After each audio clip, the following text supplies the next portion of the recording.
하나님 말씀 보겠습니다. 은혜 받으신 하나님 말씀은 요한복음 16장 20절에서 24절 말씀이 되겠습니다. 다 같이 말씀을 봉독하겠습니다. 내가 진실로 진실로 너희에게 이르노니 너희는 곡하고 애곡하겠으나 세상은 기뻐하리라. 너희는 근심하겠으나 너희 근심이 도리어 기쁨이 되리라. 여자가 해산하게 되면 그때가 이르렀으므로 근심하나 아기를 낳으면 세상에 사람난 기쁨으로 말미암아 그 고통을 다시 기억하지 아니하느니라. 지금은 너희가 근심하나 내가 다시 너희를 보리니 너희 마음이 기쁠 것이요 너희 기쁨을 빼앗을 자가 없으리라. 그날에는 너희가 아무것도 내게 묻지 아니하리라. 내가 진실로 진실로 너희에게 이르노니 너희가 무엇이든지 아버지께 구하는 것을 내 이름으로 주시리라. 지금까지는 너희가 내 이름으로 아무것도 구하지 아니하였으나 구하라. 그리하면 받으리니 너희의 기쁨이 충만하리라. 아멘. 저는 오늘 요한복음 16장 20절에서 24절 말씀을 가지고 근심에서 벗어나려면 이란 제목의 말씀으로 은혜 받기를 간절히 원합니다. 이 세상 살아가는 사람들 중에 근심 없는 사람이 있을까요? 염려 없는 사람이 있을까요? 이 세상 사는 가운데 염려 근심을 없이 살아가는 사람은 없을 것입니다. 오늘과 같이 세상 여러 가지 정세가 급속도로 변하는 이 시기 염려 근심은 끊임없이 우리의 삶을 자극하고 있습니다. 세계 돌아가는 거 보면 염려 덩어리밖에 없습니다. 세상은 지구온난화로 인해서 진통을 겪고 있습니다. 각종 재해들 그리고 이상기후와 태풍 각종 자연재해들이 우리 주변에 얼마나 많이 발생하고 있는지 모르겠습니다. 코로나 이후에는 전기, 교통 그리고 또한 전반적인 물가도 계속 오르고 있으며 가계부채 또한 얼마나 많이 쌓여가는지 모르겠습니다.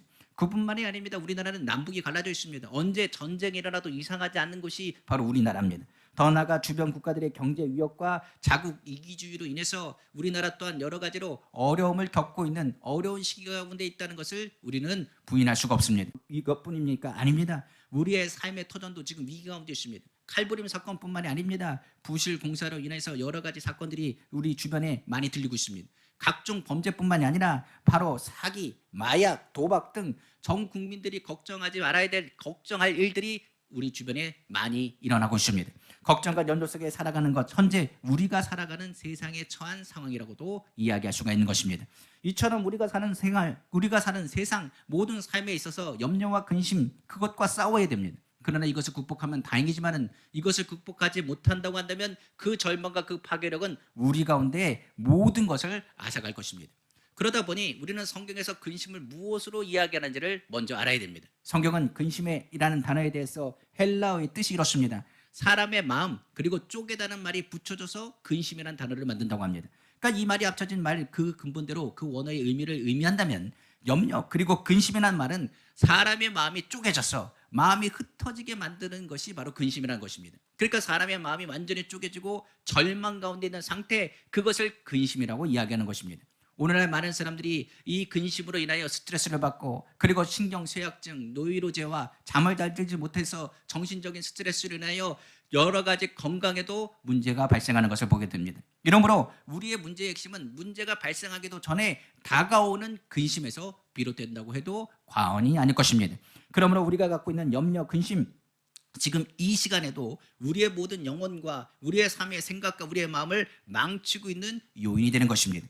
그러다 보니 성경에서는 이런 말을 합니다. 마음에 상한 근심, 그 근심에 대해서 이렇게 표현하고 있습니다. 잠언서 17장 22절에 마음의 즐거움은 양약이라도 그 심령의 근심은 뼈를 마르게 한다라고 성경은 말하고 있습니다. 그러니까 우리의 뼈를 바짝바짝 마르게 하는 것 모든 병의 근원이 되는 것이 무엇이냐 바로 근심에서 있다라고까지 성경은 표현하고 있는 것입니다. 더 나아가서 잠언서 18장 14절에 이렇게 말합니다. 사람의 심령은 그의 병을 능히 이기려니와 심령이 상하면 그것을 누가 일으키겠느냐라고 말하고 있습니다. 그러니까 마음에 근심이 큰 사람은 아무리 좋은 약을 갖다 준다 할지라도 그가 넘어지면 도대체가 일어날 수가 없습니다. 누구도 그를 일으킬 수 없다라고까지 성경은 말합니다. 뼈가 마를 뿐만 아니라 다시 일어날 수 없도록 그 근심이 그 사람을 누르고 있다라고 성경은 기록하고 있기 때문에 그렇습니다.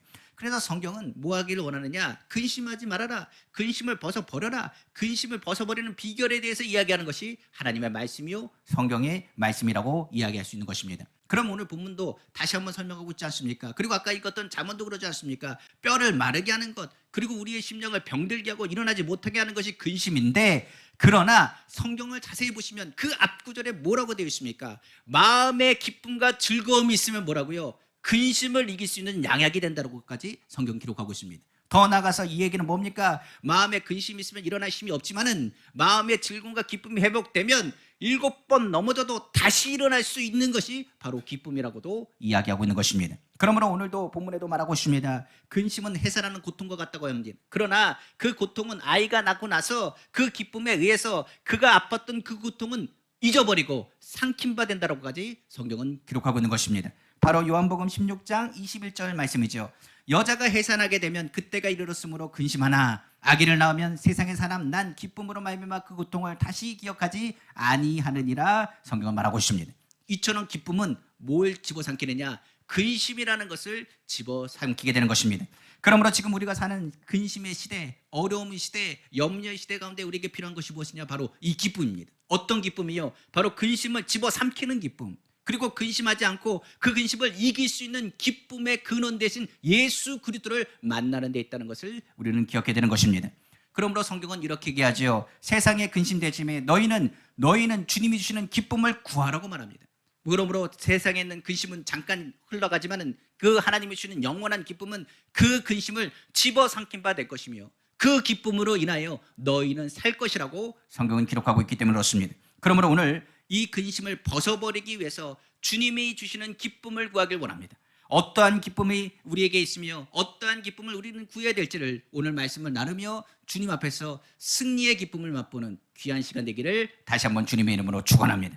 첫 번째로 근심을 벗어나기 위해서는 다른 기쁨이 아닙니다. 예수 기쁨을 구해야 됩니다. 예수 그리스도를 믿어야 된다는 것입니다. 예수님께서 십자가를 지신 건 우리는 잘 알 것입니다. 그 십자가를 지심을 통해서 기쁨의 근원 되신 예수 그리스도께서 우리에게 기쁨과 위로를 주시고 승리를 안겨줬다고 성경은 기록하고 있습니다. 그러면 많은 사람들은 십자가에 대해서 이렇게 할 겁니다. 십자가는 하나님의 아들로서 사명 감당하신 것 아닙니까? 우리의 죄와 허물을, 우리의 모든 어려움과 죽음의 모든 것을 권세를 해하시기 위해서 주님이 이 땅에 오셨다고 말했는데 그것 때문에 십자가 지신 것 아닙니까? 라고 얘기할지 모르겠습니다. 그런데 십자가에 달리신 예수님은 단순히 죽음과 죄악을 청산하기 위해서 이 땅에 오셔서 십자가를 지신 것이 아니라 우리의 삶 가운데 기쁨을 회복하기 위해서 본인이 친히 십자가상에서 기쁨을 보이시며 이 기쁨으로 말미암아 십자가를 감당하셨다라고 성경 기록하고 있습니다. 성경 한번 보겠습니다. 바로 히브리서 12장 2절 말씀입니다. 믿음의 주여 또 온전케 하신 이 예수를 바라보자. 그는 그 앞에 있는 기쁨을 위하여 십자가를 참으사 부끄러움을 개의치 아니하시더니 하나님 보좌 우편에 앉으셨느니라고 성경은 기록하고 있는 것입니다. 예수님께서 우리에게 보이신 것은 다른 것이 아닙니다. 십자가 도상에서 너희가 회복될 기쁨, 그 기쁨이 있다면 십자가와 같은 고단과 고통과 아픔과 괴로움이 있지라도 너희는 넉넉히 이길 것이라. 하나님께서 약속하신 그 모든 것이 어디에서 이루어지느냐? 십자가에서 보이신 예수 그리스도의 기쁨에서 보여지게 되는 것입니다. 예수님은 그 기쁨을 이렇게 얘기합니다. 죽음에서 부활하실 것과 하나님이 우리와 함께 하실 것과 고난 후에 형용할 수 없는 하나님의 영광과 하나님 보좌 우편과 하나님이 약속하신 많은 일들과 그리고 하나님 백성이 예수 그리스도를 통하여 십자가에서 많은 사람들이 믿고 구원 얻으며 돌아올 것을 바라봤다는 사실입니다.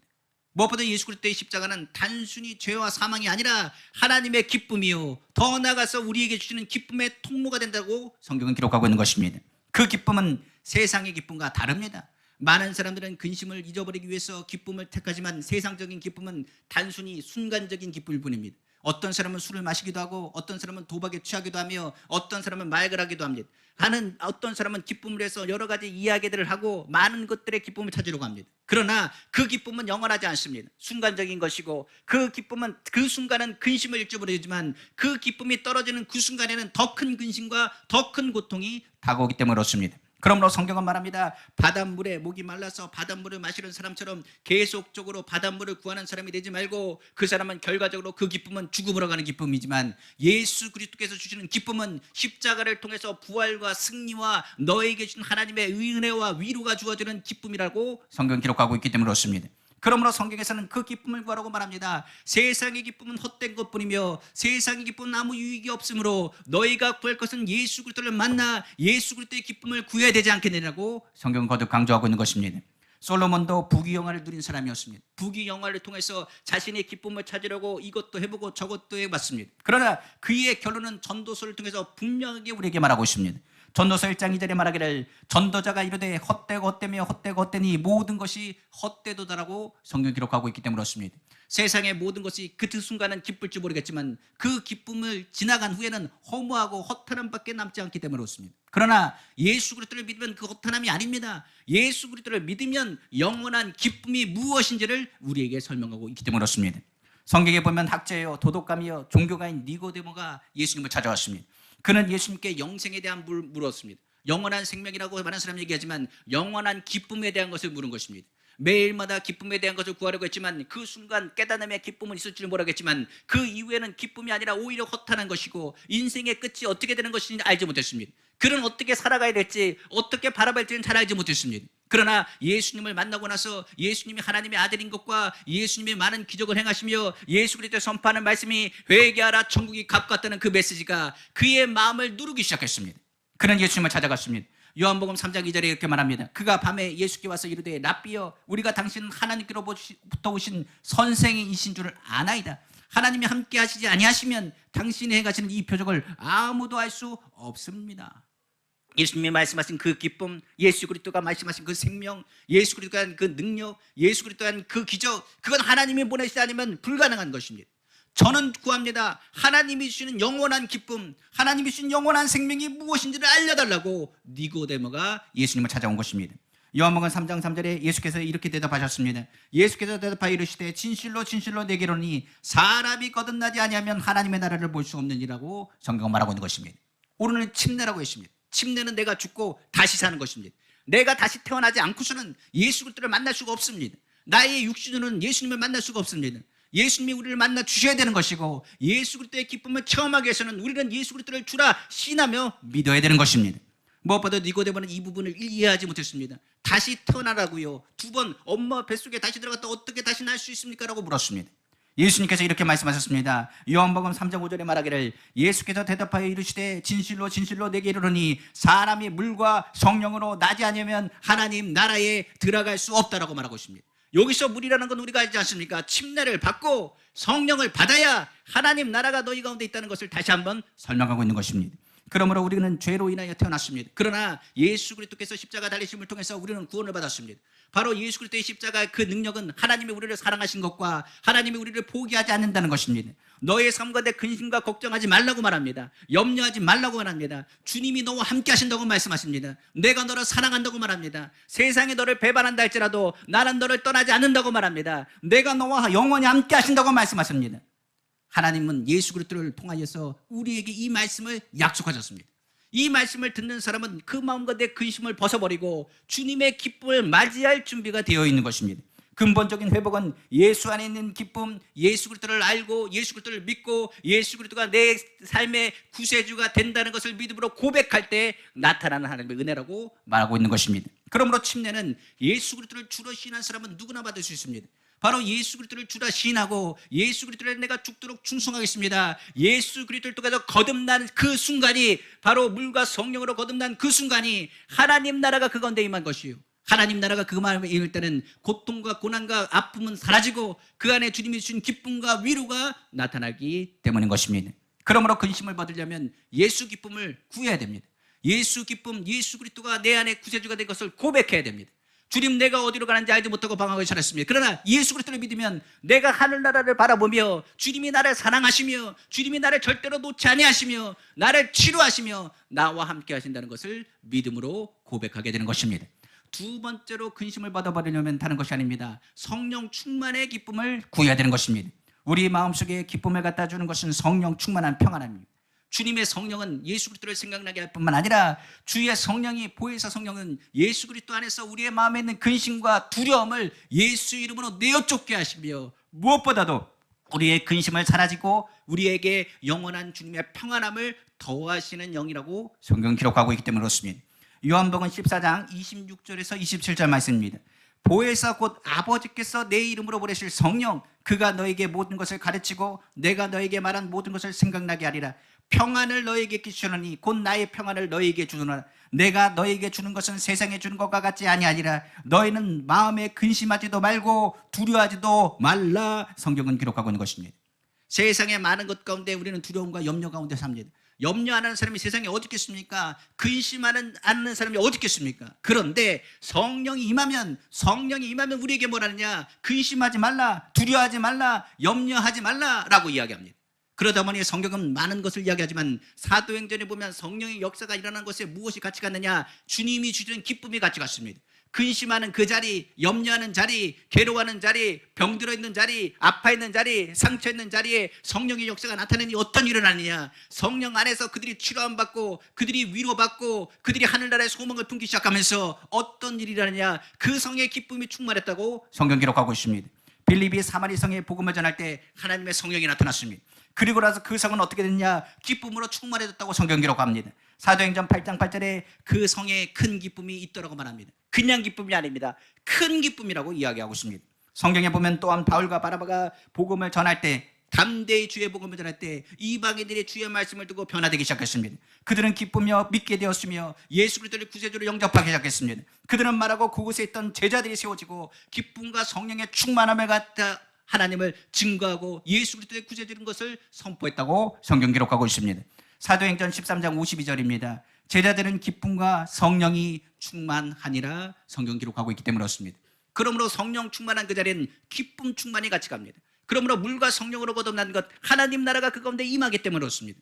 그 순간부터 하나님 나라는 그 안에 주님의 평강을 주고 우리의 인격을 다듬어갑니다. 성령의 열매는 사랑과 희락과 화평과 오래 참음과 자비와 양성과 충성과 온유와 절제니 이 같은 것을 금지할 법이 없다고 했습니다. 바로 성령의 열매가 그 가운데 일어나면 인격이 변화되고 그 사람이 어떤 사람이 되느냐? 이전과 다른 모습의 사람으로 변화되는 것입니다. 예수님을 닮아가는 모습, 바로 사람이 달라지는 것입니다. 예수를 믿으면 성령이 임해서 근심하는 사람이 아니라 기뻐하는 사람이 됩니다. 다른 사람에게 짐짝 같은 존재가 아니라 다른 사람에게 희망과 기쁨을 주는 존재가 됩니다. 부정적인 말을 하는 존재가 아니라 긍정적인 말을 하는 존재가 되며 축복의 통로가 되는 존재가 된다고 성경 기록하고 있기 때문에 그렇습니다. 또한 성령이 임하면 기도의 생활도 달라집니다. 어떤 분은 얘기합니다. 기도할 내용이 어답니다. 5분 하면 끝납니다. 10분 하면 끝납니다. 도대체 무슨 기도해야 될지를 알지 못하겠습니다라고 얘기하는 사람들이 있습니다. 그런데 성령 받으면 1시간도 좋습니다. 2시간도 좋습니다. 3시간도 좋습니다라고 고백합니다. 왜 그럴까요? 성령 받으면 우리는 깨닫게 됩니다. 우리가 아는 것처럼 베드로가 예수님 앞에 섰습니다. 그리고 예수님께 기도했습니다. 내가 나를 사랑하느냐, 내가 나를 사랑하느냐, 내가 나를 사랑하느냐 했을 때는 예수님의 사랑에 대한 것은 십자가를 통해서 내가 봤습니다. 주님이 나를 위해서 십자가 친 걸 내가 봤기 때문에 주님이 나를 사랑하신 걸 내가 믿습니다. 그런데 내가 주님을 사랑하는지를 무엇으로 알 수 있겠습니까? 그것을 깨닫게 하는 게 누구냐? 성령입니다. 우리가 사람을 사랑하게 되면 시간이 어떻게 가는지 모르겠습니다. 그냥 두 눈만 마주봐도 그냥 사랑하는 사람과 같이 있는 시간만이 행복합니다. 더 나아가서 우리가 순식간에 그 사랑하는 시간이 지나가는 것처럼 그 사람의 만나는 그 시간들마저도 기다리게 하는 것이 사랑의 감정입니다. 마찬가지로 성령은 뭐 하느냐? 내가 주님을 얼마나 사랑하는지를 깨닫게 합니다. 예수님의 십자가는 우리의 하나님의 사랑이시라. 이것은 우리가 주의 말씀과 복음을 들었습니다. 그러나 성령은 우리 안에서 내가 주님을 사랑한다는 고백을 하게 되는 것이 바로 기도 시간입니다.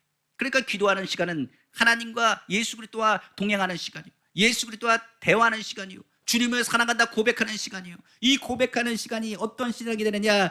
주님을 사랑하는 축복된 시간이요, 기다려지는 시간이 되는 것입니다. 그러니까 성령 받아야 기도 시간이 늘어납니다. 성령 받아야 어떤 사람이 되느냐? 신앙의 힘을 얻습니다. 더 나아가 성령이 임하면 소심한 신앙 생활에서 담대한 신앙으로 변화됩니다.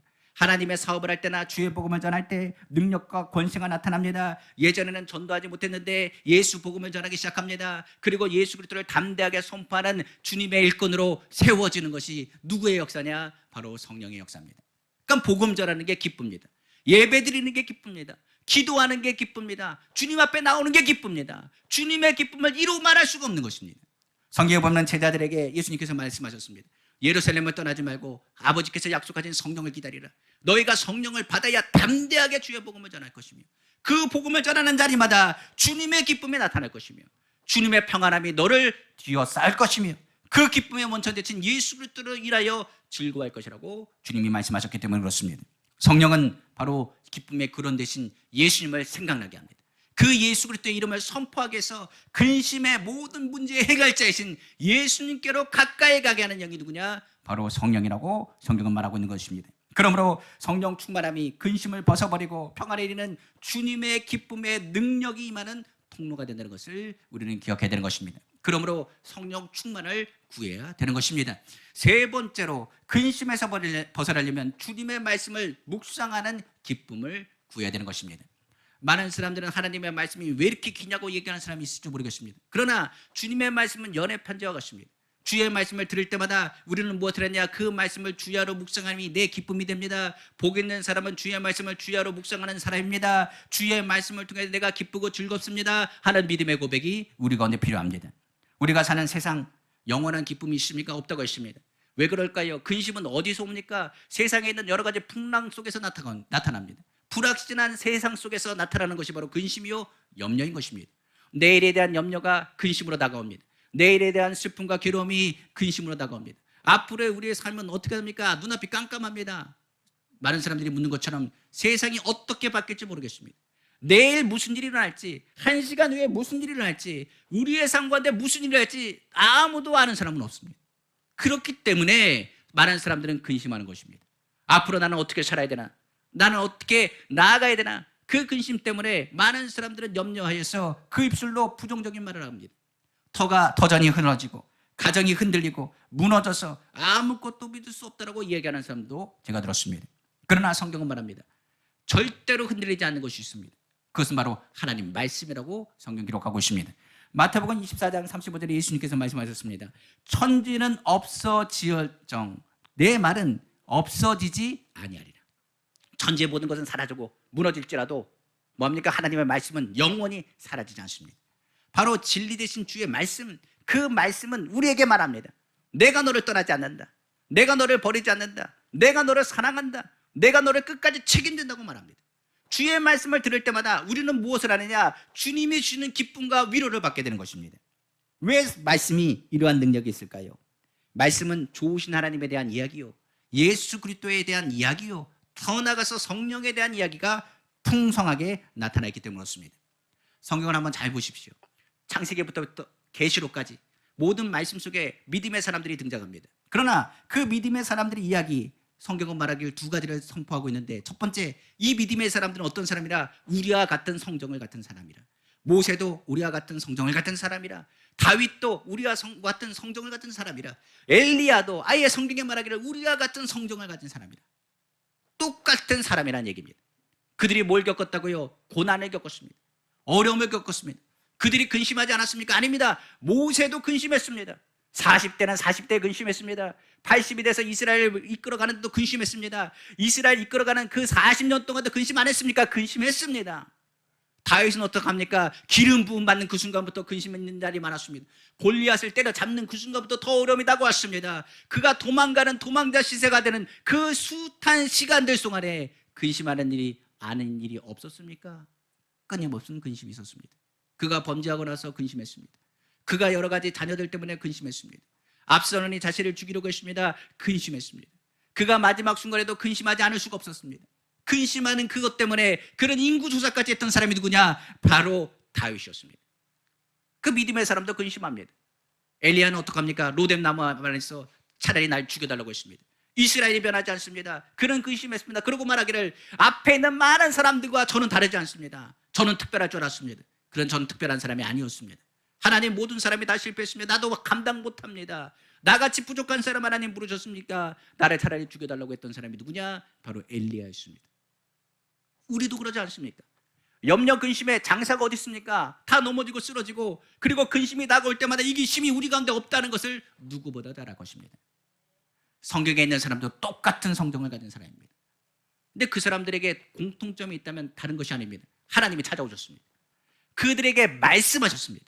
그리고 말합니다. 엘리야에게는 쉬어라, 먹어라, 그리고 힘을 내라, 일어나라, 내가 너와 함께 한다라고 말씀하셨습니다. 다윗에게는 뭐라냐? 내가 영원히 너희를 통해서 축복할 것이라. 너희 자손 중에 하나님의 씨가 있다고 말했습니다. 바로 예수 그리스도에 대한 환상과 꿈을 본 사람이 누구냐? 다윗이었습니다. 모세는 어떡합니까? 가나안 땅 앞에서 밟지 못했습니다. 그러나 그 가나안 땅을 바라보면서 하늘나라의 소망을 품었습니다. 오늘 주님의 말씀은 뭐라고 얘기합니까? 주의 말씀이 내 발에 등이 된다고 했습니다. 너에게 힘과 능력이 된다고 했습니다. 주의 말씀을 보면서 이 믿음의 사람들도 넘어지고 쓰러지고 근심한 일이 있었으나 그들이 하나님이 함께 하시고 도와주시니 그들이 승리하였다. 그들이 기뻐하였다. 그들이 즐거워했다. 그들이 모두가 하나님 품 안에서 기뻐하고 즐거워하는 모습을 바라보게 될 것입니다. 그러면 성경을 보십시오. 주의 말씀은 절대로 무너지지 않습니다. 주의 말씀은 1.1획도 떨어지지 않습니다. 천지는 다 무너져도 하나님의 말씀은 끊어지지 않으며 영원하니라 하신 말씀을 우리는 기억해야 됩니다. 주의 말씀은 우리에게 말했습니다. 믿는 자는 반드시 승리한다. 믿는 자에게는 반드시 하나님 나라가 있다. 믿는 자는 바로 근심을 벗어버리고 기쁨의 자녀로 하나님의 나라를 유업으로 얻을 자인 것을 끊임없이 말씀하고 있기 때문에 그렇습니다. 믿음은 들음에서 납니다. 주의 말씀을 통하여 견고한 믿음을 가질 때 그 어려움을 넉넉히 이길 힘을 우리 주님께서 허락하여 주실 것입니다. 마지막 네 번째로 근심에서 벗어나려면 죽음의 두려움에서 벗어나야 됩니다. 사람의 가장 마지막까지 주는 최고의 두려움이 있다면 바로 죽음입니다. 이 죽음의 두려움은 누구나 가지고 있는 것입니다. 저는 인생을 길게 산 건 아니지만 누구보다도 많은 사람의 죽음의 자리에 같이 있었습니다. 제가 목사이기 때문에 결혼식도 결혼식이지만 장례식 같은 경우는 빠지지 않고 참여했습니다. 그리고 집례하기도 했습니다. 그렇다고 해서 목사로 해서 많은 사람들께 장례에 참여한 건 아닙니다만 저는 여의도 순복음교회 목사입니다. 그렇기 때문에 여의도 순복음교회는 장례가 얼마나 많이 나는지 모르겠습니다. 하루에 몇 번까지 나느냐, 두세 번은 났습니다. 아침에 입간 예배를 치렀는데 점심에 입간을 드리고 그리고 저녁에 가가지고 뭐 하느냐, 위로 신방까지 간 적이 있습니다. 그러니까 하루에 3번도 도는 것이 여의도에서 있었던 장례였습니다. 사람이 얼마나 많았는지 무엇보다도 그 지역장님의 부모님들은 얼마나 더 연세가 많으시겠습니까? 그러니까 천국 가시는 분들이 많으셨습니다. 그렇기 때문에 장례를 치르고 일주일에 몇 번씩 치렀느냐, 없는 날에도 2번에서 3번씩은 장례를 치렀습니다. 그러다 보니 저는 많은 분들이 천국 가시는 모습을 많이 봤습니다. 그 모습들이 예수 그리스도를 구주로 영접하고 편하게 잠드시면서 그 모습 가운데 하나님 앞에 영광 돌리며 예배했던 것이 저는 아직도 기억납니다. 어떤 때에 입간할 때 수많은 성도들에게 평안한 모습으로 잠드신 모습을 보면서 이분이 천국에 갔다는 확신과 천국이 확실히 있다는 것을 또한 깨닫게 되었습니다. 그러나 반대로 신앙 없이 가는 분들도 많이 봤습니다. 이분들은 숨이 멈추는 순간까지 죽음과 대항하면서 싸우시는 모습을 제가 많이 봤습니다. 이분들의 입은 거칠었습니다. 자신이 죽어가는 걸 알면서도 인정하지 않습니다. 그분들은 이렇게 합니다. 내가 왜 죽어라고 말합니다. 그분들은 동일하게 공통점이 있습니다. 먼저 삶을 저주합니다. 내가 어떻게 살았는데 하면서 저주하기 시작합니다. 자신의 가족들도 저주합니다. 그리고 그 당시에 눈에 보이는 의사 선생님이나 간호사 할 것 없이 다 저주합니다. 니들이 뭘 하냐고 저주합니다. 그리고 세상을 저주합니다. 그리고 외치고 난 죽기 싫어 하고 외치는 소리를 듣습니다. 왜 그럴까요? 그분들은 죽음 후에 문제가 해결되지 않아서 그렇습니다. 그러니까 그 근심이 얼마나 큰지, 큰 두려움 때문에 이것을 어떻게든 헤쳐나가지 못하니까 나 좀 건져달라고 외치며 소리치는 모습이라는 것을 알게 되었습니다. 예수님은 이 죽음을 이렇게 얘기합니다. 너는 죽음에 대해서 두려워하지 말랍니다. 아예 죽음의 순간에 근심하지 말랍니다. 오히려 기뻐하고 기대하는 순간이 되기를 원한다라고 제자들에게 말씀하셨습니다. 뭐라고 말씀하신지 아십니까? 예수님께서 십자가 지시기 전에 제자들에게 이렇게 약속하셨습니다. 성경 요한복음 14장 1절에서 3절입니다. 너희는 마음에 근심하지 말라. 하나님을 믿으니 또 나를 믿으라. 내 아버지 집에 거할 것이 많도다.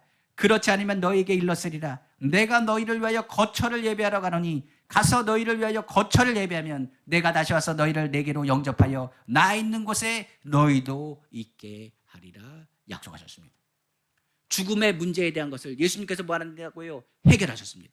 내가 하나님을 믿지 않느냐? 나를 믿지 않느냐? 내 아버지 집에 거할 것이 많다. 이미 내가 예비해놨다. 그러니까 죽음에 대해서 걱정하지 말아라. 육신의 장막을 벗어버리고 너희가 새 몸을 입는 날이, 이사가는 날이 죽음의 날이요.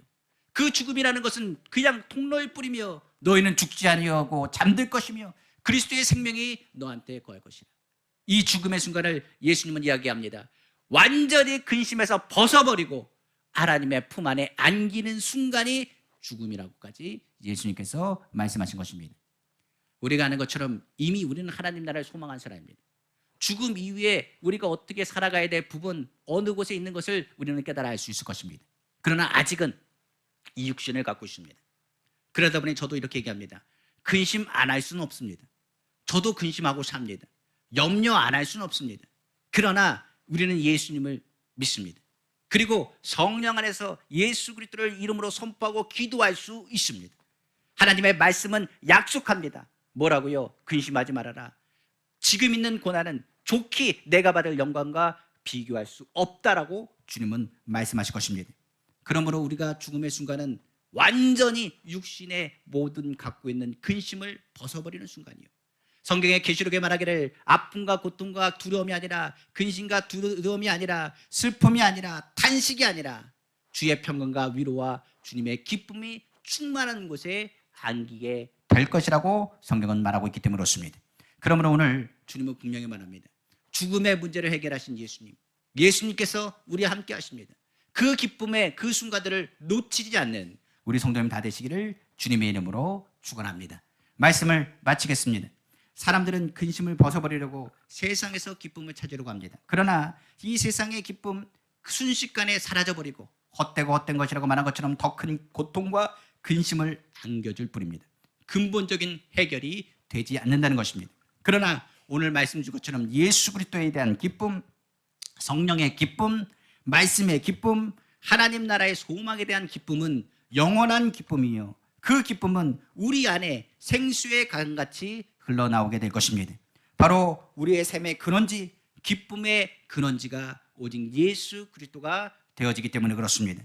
만약 샘이 마르면 농사를 지을 수 없습니다. 마찬가지로 마음속에 기쁨의 생물이 솟아나지 아니하면 삶의 농사도 망한 것과 마찬가지일 것입니다. 이에 세상의 모든 샘은 터진 샘이어서 기쁨의 샘물을 간직하지 못하고 다 흘려보내며 건지지 못할 것입니다. 그러나 오직 예수 그리스도의 십자가 달리신 예수 그리스도를 바라보며 아버지 품 안에 있는 그 샘터는 절대로 터지지 않는 영원한 기쁨이 솟아나는 샘터라는 것을 잊지 말아야 될 것입니다. 오늘 우리는 자신의 염려와 근심을 벗어버리기 위해 영원한 기쁨의 샘의 원천 되시는 예수님께로 나왔습니다.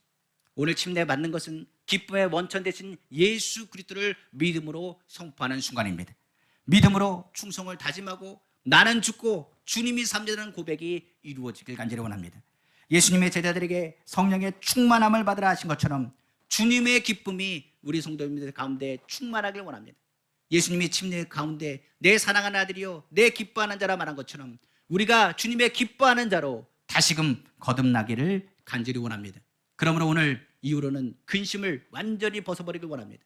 예수 이름 안에서 죽음마저도 기쁨으로 삼켜버리신 예수 그리스도, 근심을 집어삼키신 예수 그리스도, 그 주님과 함께 평안과 위로와 은혜 가운데 승리하시는 우리 은빛교회 귀한 성도님 다 되시기를 다시 한번 주님의 이름으로 축원합니다. 기도하겠습니다.